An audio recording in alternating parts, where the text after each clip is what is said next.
आजचे पत्रकार परिषदेचा मुद्दा खरं म्हटलं तर पाडव्या अगोदरची गोड बातमी आपल्या जिल्हावासियांना द्यावी यासाठी ही पत्रकार परिषद बोलवलेली आहे। पालकमंत्री झाल्यानंतर माझ्या पहिल्याच पत्रकार परिषदेमध्ये मी जिल्ह्याच्या जनतेला विश्वास दिला होता की जिल्ह्याच्या प्रशासनामध्ये आर्थिक शिस्त आणण्याच्या दृष्टिकोनातून मी पावलं उचलेन। जिल्ह्यासाठी उपलब्ध असलेली निधी ही योग्य पद्धतीने खर्च झाली पाहिजे, त्याचं नियोजन झालं पाहिजे, हा हेतू मी पहिल्या दिवसापासून ठेवला होता। आणि मी पहिल्या दिवसात आपल्याला मी सांगितलं होतं की ह्या 31 मार्च पर्यंत आपल्या सिंधुदुर्ग जिल्ह्याचा गेल्या वर्षीचा जो काही निधी आहे 250 कोटीचा, तो 100% खर्च करून मी पुढच्या वर्षाची वाटचाल करीन। एप्रिल पासून मी त्या जिल्हा नियोजन बैठकीचं आयोजन करून त्याचं पुढच्या वर्षीचं नियोजन सुरू करेन। ऑक्टोबर पर्यंत बिलं काढण्याचं नियोजन आमचं असेल आणि डिसेंबर पर्यंत 100% निधी खर्च करून परत एकदा राज्य सरकारकडे आणि वित्त खात्याकडे जाऊन आपल्या जिल्ह्याला जादा निधी आणण्याचा जे काही माझा शब्द आहे तो मी पूर्ण करीन असा विश्वास जिल्हावासियांना मी दिलेला होता। आता त्याच दृष्टिकोनातून सोमवारी 31 मार्च आहे आणि आजच्या तारखेला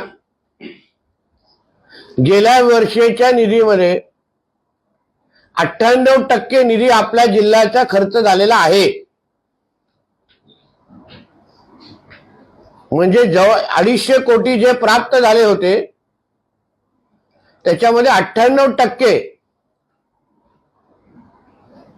जिल्हा नियोजनाच्या माध्यमातून जिल्हा परिषद असो विविध हेडच्या खालती 98% आपल्या जिल्ह्याचा प्राप्त झालेला निधी आम्ही खर्च करण्यामध्ये यशस्वी झालेलो आहे। त्याचा सर्वात मोठा पुरावा राज्य पातळीवर म्हणजे राज्य सरकार म्हणून जिल्हा नियोजन निधी खर्च या संबंधित राज्य जिल्हा नियोजनाची जी वेबसाईट आहे जी आपण पण पाहू शकता, त्याच्यावर सगळ्या जिल्ह्याचा सगळे जे आपल्या महाराष्ट्रातले जिल्हे आहेत त्याचा आढावा लिहिलेला असतो। ते कुठल्या जिल्ह्याने किती खर्च केलेला आहे, कुठला जिल्हा कुठल्या क्रमांकावर आहे याची सगळी माहिती त्या वेबसाईटवर असते। 18 जानेवारीला जेव्हा आम्ही जिल्हा पालकमंत्री म्हणून मी प्रवास सुरू केला तेव्हा आपला सिंधुदुर्ग जिल्हा हा 32व्या क्रमांकावर होता। 32। आज जेव्हा मी तुमच्याशी बोलतोय तेव्हा आपला सिंधुदुर्ग जिल्हा हा राज्यामध्ये 1 क्रमांकावर आलेला आहे। म्हणजे राज्याच्या जिल्हा निधी खर्चाच्या यादीमध्ये आपला सिंधुदुर्ग जिल्हा आजच्या तारखेला 1 क्रमांकावर आहे। आपल्या पाठीमागे 2 क्रमांकावर पुणे आहे आणि 3 क्रमांकावर सोलापूर आहे। अशा पद्धतीची ही यादी जी तुम्हाला वेबसाईटवर पण उपलब्ध आहे त्याच्यावरून तुम्हाला कळेल की दिलेला जो शब्द होता पहिल्या दिवशी मी माझ्या जिल्हा वासियांना की आपल्याला हक्काचा जो निधी आहे जो आपल्यासाठी प्राप्त झाला होता त्याचं योग्य पद्धतीचं नियोजन हे आमच्या माध्यमातून आम्ही करू। आणि त्या दृष्टिकोनातून आज आपला सिंधुदुर्ग जिल्हा राज्यामध्ये 1 क्रमांकावर निधी खर्चाच्या बाबतीमध्ये आज उभा आहे। यासाठी जिल्ह्याच्या प्रशासनाचं, जिल्हा परिषदेचं, जिल्हा नियोजन अधिकारी असो, या सगळ्या जणांचं मी विशेष आभार मानेन. जिल्ह्याचा पालकमंत्री म्हणून दिवस रात्र मेहनत करून हा निधी खर्च करण्यामध्ये त्यांनी जे मला सहकार्य केलं ते निश्चित पद्धतीने कौतुकास्पद आहे. त्यासाठी मी मनापासून त्यांचे आभार मानेन. जिल्हा बँकेचे अध्यक्ष मनीष दळवीजीने विशेष प्रयत्न केले, विशेष मेहनत घेतली, त्यांचेही मी आभार या निमित्ताने मानतो. अशाच पद्धतीने आपल्या जिल्ह्याच्या विकासाच्या दृष्टिकोनातून जी आर्थिक घडी आपल्याला बसवायची आहे, जी आर्थिक शिस्त जी आपल्याला आणायची आहे, त्या दृष्टिकोनातून टाकलेलं हे फार महत्वाचं पाऊल आहे. पण हेही मी आपल्याला उल्लेख करेन की अशा पद्धतीचा शेवटी निर्णय, शेवटी निधी खर्च करणं हे काय भूषणवळ नाही. निधी आलेला निधी योग्य वेळी खर्च झाला पाहिजे, त्याचं नियोजन झालं पाहिजे, वेळेत बिलं काढली पाहिजेत. हे शेवटी आपण जेव्हा शेवटच्या 2-3 महिन्यामध्ये पाहिजे तशी बिलं काढतो, पाहिजे तसं नियोजन करतो, हे जिल्ह्याच्या विकासाच्या दृष्टिकोनातून अपेक्षित नाही. सन्मान्य राणे साहेबांना हे अपेक्षित नाही. म्हणून येणाऱ्या पुढच्या वर्षामध्ये जसं मी तुम्हाला सांगितलंय, एप्रिलच्या 15 तारखेच्या अगोदरच जिल्हा नियोजन बैठक घेतली जाईल. नियोजन सुरू करता येईल 300 कोटीचं. त्याप्रमाणे ऑक्टोबर पर्यंत आमची बिलं निघतील आणि डिसेंबर पर्यंत ते निधी खर्च होईल,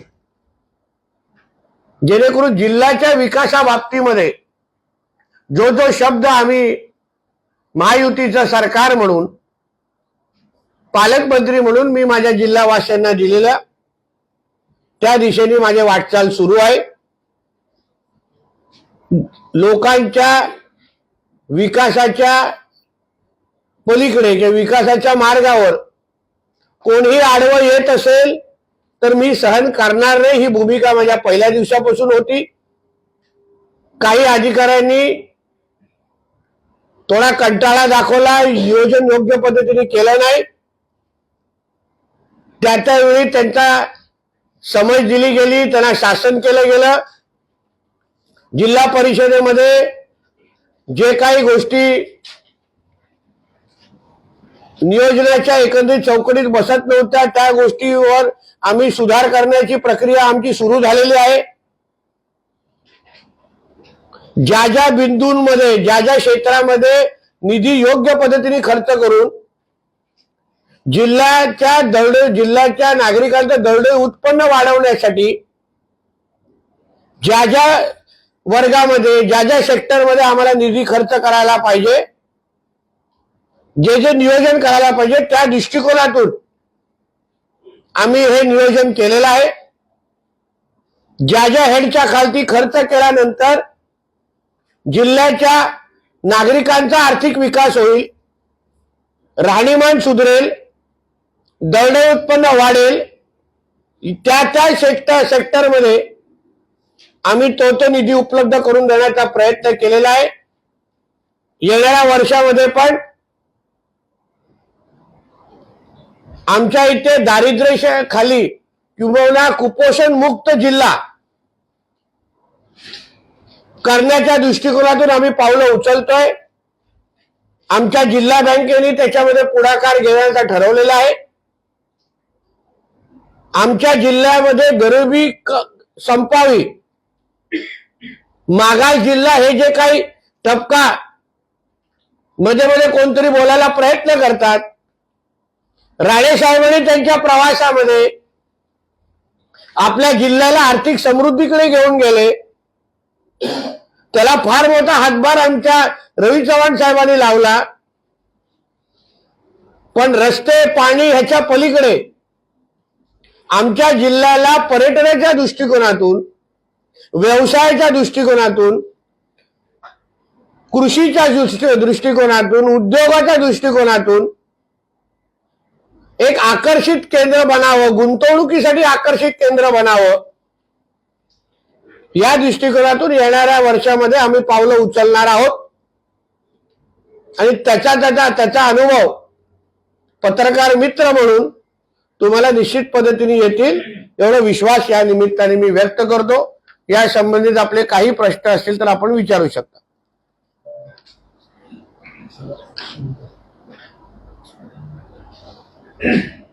चौथ्यावर चंद्रपूरवर आहे आणि पाचव्यावर गडचिरोली आहे. बोला. रत्नागिरी 17व्या क्रमांकावर आहे.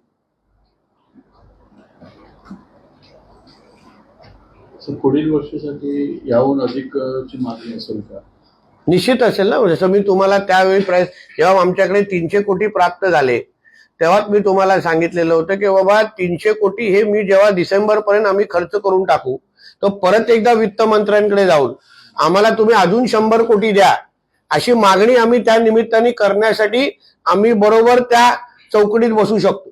आता जेव्हा आम्ही पहिल्यांदा वित्त मंत्र्यांबरोबर बसलो सर्वात पहिला प्रश्न त्यांनी आम्हाला विचारला की तुमच्या गेल्या वर्षीचा निधी खर्च झालेला नाही. जेव्हा आम्ही 32व्या नंबरवर होतो तुमच्या गेल्या वर्षीचा निधी खर्च झाला नाही, तुम्ही कुठल्या हिशोबाने आमच्याकडे जादा निधी मागताय. म्हणून आम्ही त्याच्यावर जोर टाकलेला आहे. आज आम्हाला ह्या वर्षीचं दायित्व पण आमचं कमी झालेलं आहे. जवळपास 16 कोटीवर आम्ही आलेलो आहे. 84 वरून 16 कोटीवर आलेलो आहे. म्हणजे पुढच्या वर्षीचं दायित्व पण आमचं फार कमी आहे जे देणं आमचं लागतं. म्हणून एकंदरीत जिल्ह्याच्या आर्थिक नाड्या किंवा जिल्ह्याच्या आर्थिक ढाचा अगर आम्ही व्यवस्थित पद्धतीने बसवल्या तर तुम्हाला त्याचा फरक जिल्हावासियांच्या राहणीमानामध्ये आणि विकासाच्या दृष्टिकोनातून दिसेल. त्या संबंधित आदरणीय निलेश राणे साहेब त्या गावाच्या लोकांशी बोलतायत, संबंधित ग्रामस्थांशी बोलतायत. आमची इच्छा आहे की जिल्ह्यातल्या ही जी काही महत्वाचे प्रकल्प आहेत ज्याच्यामुळे आमच्या जिल्ह्यामध्ये मोठ्या प्रमाणात रोजगार निर्मिती होईल, मोठ्या प्रमाणामध्ये तिथे विकास येईल, ते प्रकल्प परत कशी सुरू करता येईल त्यासाठी त्या भागातले लोकप्रतिनिधी सरकारला विश्वासात घेऊन ग्रामस्थांना विश्वासात घेऊन पावलं टाकण्याचं ठरलेलं आहे. खरोखर कालपासून अजून एक गुड न्यूज सिंधुदुर्गात फिरते. गुलदार युद्ध नौका कुणकेश्वरच्या समुद्रामध्ये दाखल होईल. काय अधिकची माहिती आणि प्रकाश जोड टाकावा? आता कुणकेश्वर हा भाग हा आमच्या विकासाच्या दृष्टिकोनातून फार महत्वाचा भाग आहे आणि म्हणून त्या पद्धतीचा पत्रव्यवहार संबंधित खात्यांनी त्या लोकांशी सुरू केलेला आहे. जेव्हा अधिकृत माहिती आमच्याकडे येईल तेव्हा त्या परिपत्रकासकट आपल्याशी बोलता येईल.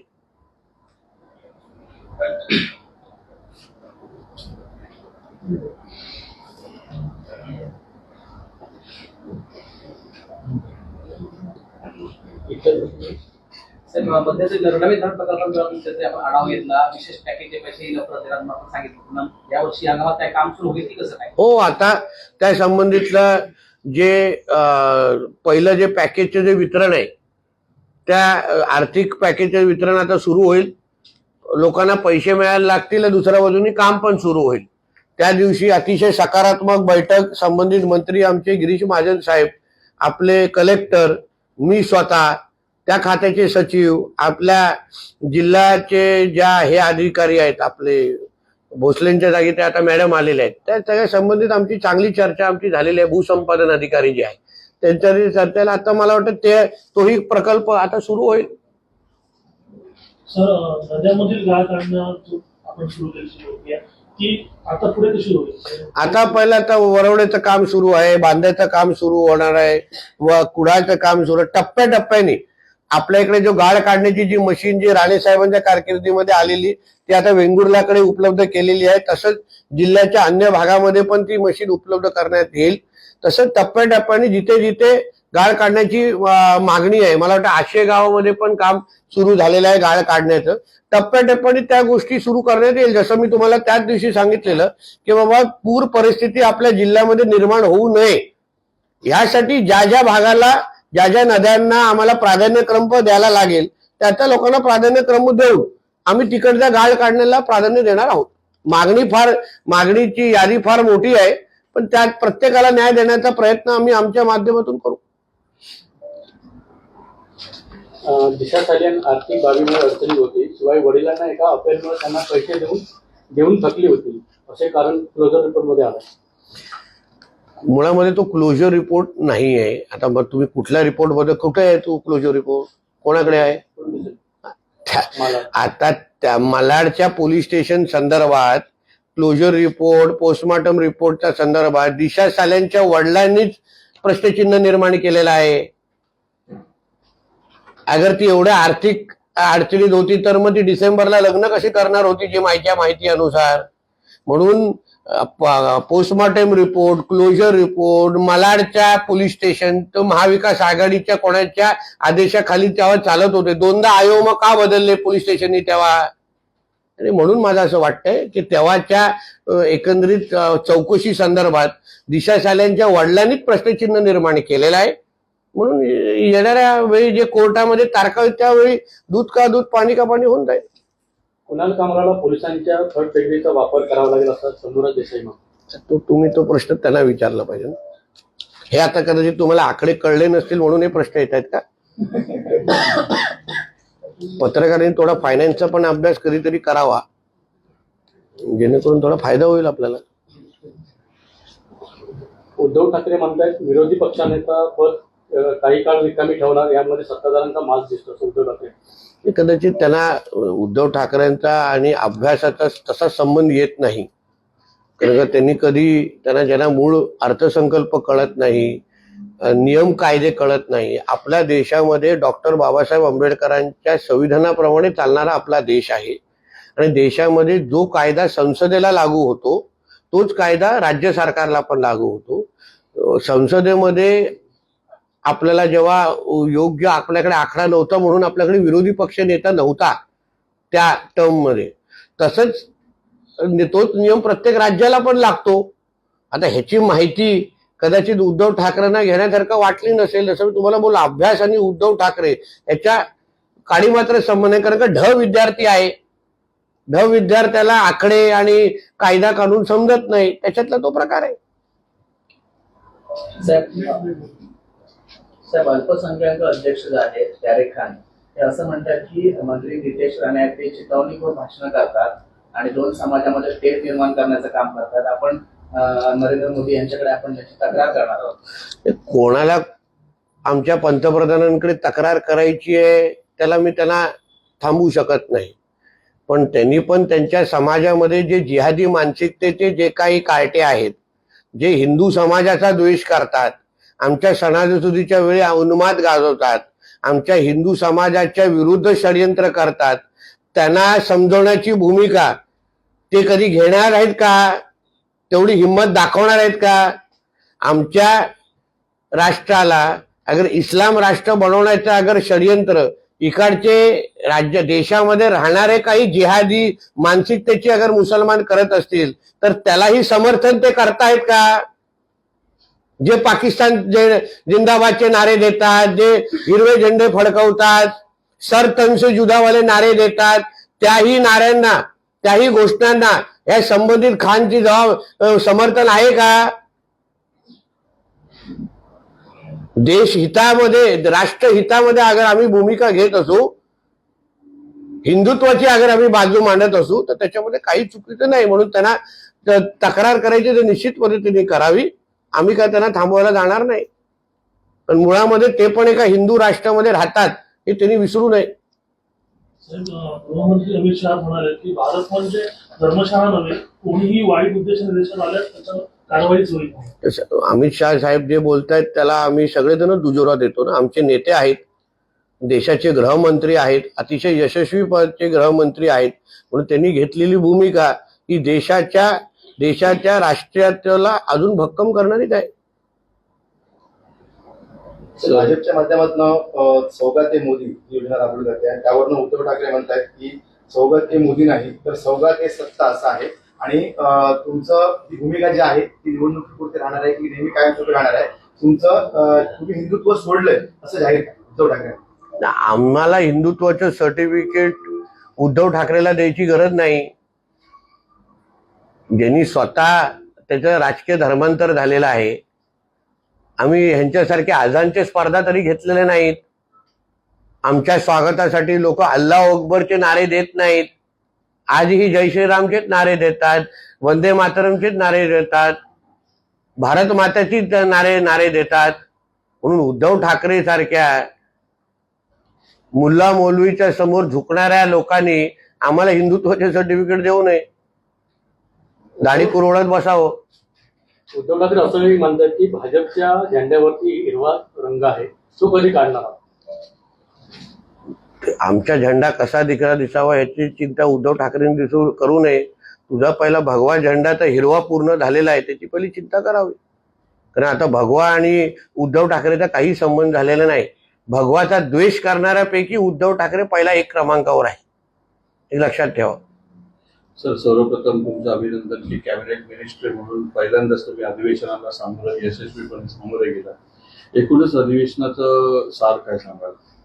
आज यावेळीच्या आमच्या अर्थसंकल्प अधिवेशनामध्ये राज्याला अजून आर्थिक सक्षम करण्यासाठी अतिशय प्रभावी असा अर्थसंकल्प आमचे वित्तमंत्री आदरणीय अजितदादांनी आणि आमच्या मुख्यमंत्री देवेंद्र फडणवीसजींच्या नेतृत्वाखाली असलेल्या सरकारने आम्ही मांडलेला आहे. त्या अर्थसंकल्पामुळे आमचा राज्य हा एक प्रगतशील राज्य म्हणून अजून भक्कम पद्धतीने पुढे जाणार आहे.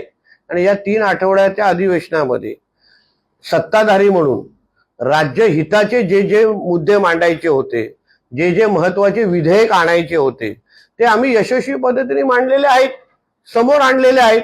विरोधी पक्ष म्हणून ज्यांना स्वतःचा तालमेल राहिलेला नाहीये, स्वतःलाच एक दुसऱ्यावर विश्वास राहिलेला नाहीये, ते राज्याचे विरोधी पक्ष म्हणून त्यांनी पूर्ण पद्धतीने अपयशी ठरलेले आहेत. आणि आम्ही राज्याच्या जनतेने मोठा मॅन्डेट आम्हा लोकांना महायुतीचं सरकार म्हणून आम्हाला दिलं असल्यामुळे आम्ही आमचा कारभार आम्ही सुरू केलेला आहे. आणि 5 वर्ष आमच्या महाराष्ट्राला प्रत्येक सेक्टरमध्ये, जसं गुंतवणुकीमध्ये आज आम्ही 1 क्रमांकावर आहोत, तसंच येणाऱ्या 5 वर्षामध्ये प्रत्येक वर्गामध्ये, सेक्टरमध्ये तुम्हाला आमचा महाराष्ट्र हा 1 क्रमांकावर दिसेल. नागपूर हिंसेच्या प्रकरणी 3री मोठी अटक केलेली आहे. फौजान खातीब याला इंग्रजांनी 10 दिवसांनी आज अटक केली. आश्चर्य असं वाटतं की सगळे एकच धर्माचे कसे, हा फार मोठा प्रश्न आहे.